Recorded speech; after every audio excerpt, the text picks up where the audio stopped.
Hey, welcome to the Boomer Consumer Channel, and this episode is all about the Edifier D12 desktop stereo powered speaker. Ooh, that is a mouthful. As a disclaimer, this was sent to me for review at no cost. However, all opinions are my own, and no one has reviewed this video prior to posting. Now, I'm aware that most reviewers, audio reviewers that is, in the hi-fi space, they don't feature Edifier products, and because they're doing stuff in favor of much more expensive gear. However, I happen to find that Edifier offers some real value in their products, and I feel it's important to share those with you on this channel. Going forward, I'm simply going to refer to this speaker as the D12. And this $150 speaker packs a lot of features for its relatively small price. But first, let's talk about what it doesn't offer. First, there's no Wi-Fi. It's Bluetooth only for wireless. And although it is version 5.0, it doesn't support aptX or LDAC or any of the more higher res Bluetooth codecs. It's not portable. It runs entirely on mains power.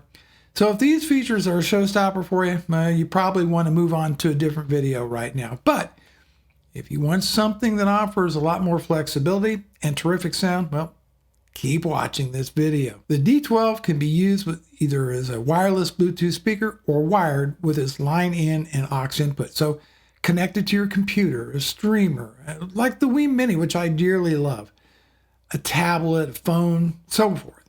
The D12 can fit just about any use case, whether you're using it as a desktop speaker or on a bookcase or in a bookcase, maybe in the bedroom. But keep in mind, this is a solid speaker and it's got some pretty good heft to it as well. Let's talk about some of the features.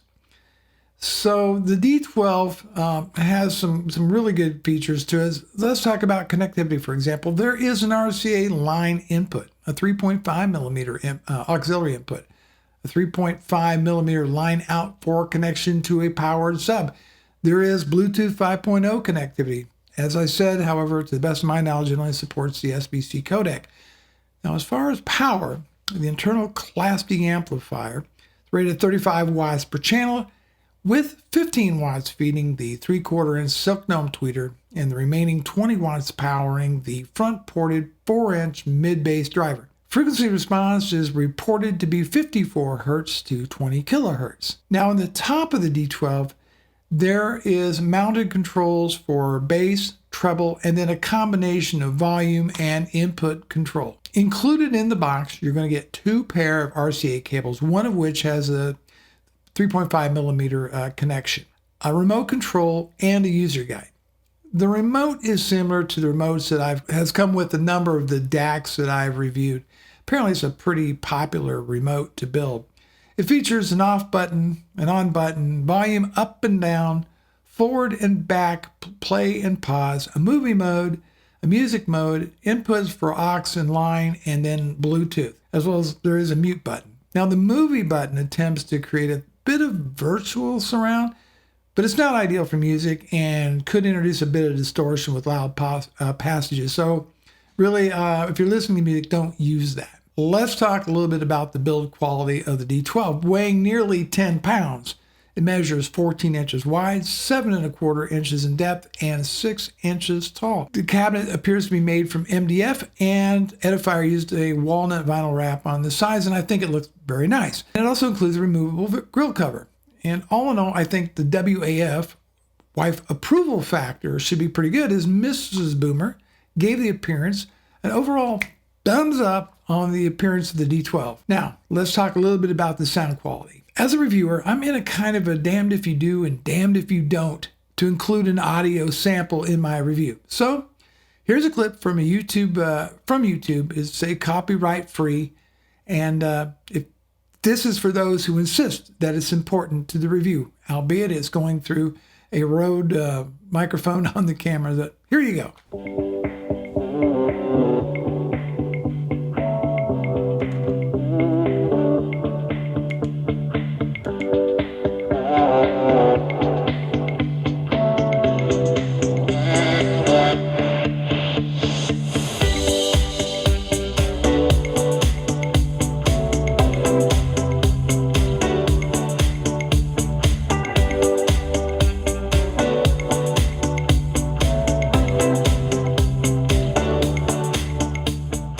Now, is the D12 going to compete against my current demo system? Got a Yamaha AS501 amp paired with the KEF Q150 speakers for now, which we'll have a review of those coming shortly, and a powered sub? No, of course not.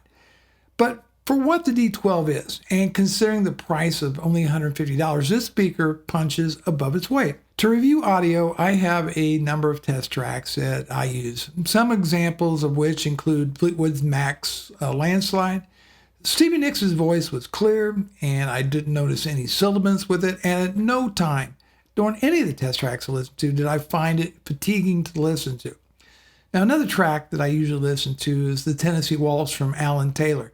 The bass was good, as good as you can expect with a 4-inch mid-bass driver, but it did do the job without sounding muddy, which I applause to Edifier for that. But I did not use the D12 with a sub, and honestly, I don't think people in this price range would purchase a separate sub for it anyway. I can say the sound of the D12 that it produces is not overly bright or analytical. Now, I paired it with my NAD C538 CD player, and the album from Miles Davis called In a Silent Way allowed the D12 to provide a solid presentation with good depth to the bass, although no way overpowering, and with smooth mid-range. All right, let's talk about my final thoughts on this. Soundstage and imaging, let's talk about those. To be fair, due to the design with the drivers so close together, I feel this really wouldn't be fair in this review. I can say that when you are sitting close to the D12, that is near field listening, the sound produced did sound much more expansive than I thought it would. So to wrap this up, the D12 offers excellent performance for the price, and you would have to spend way more money to get in this category to get better sound and features. Well, that's it for this review. Thanks so much for watching, and I'll see you in the next video.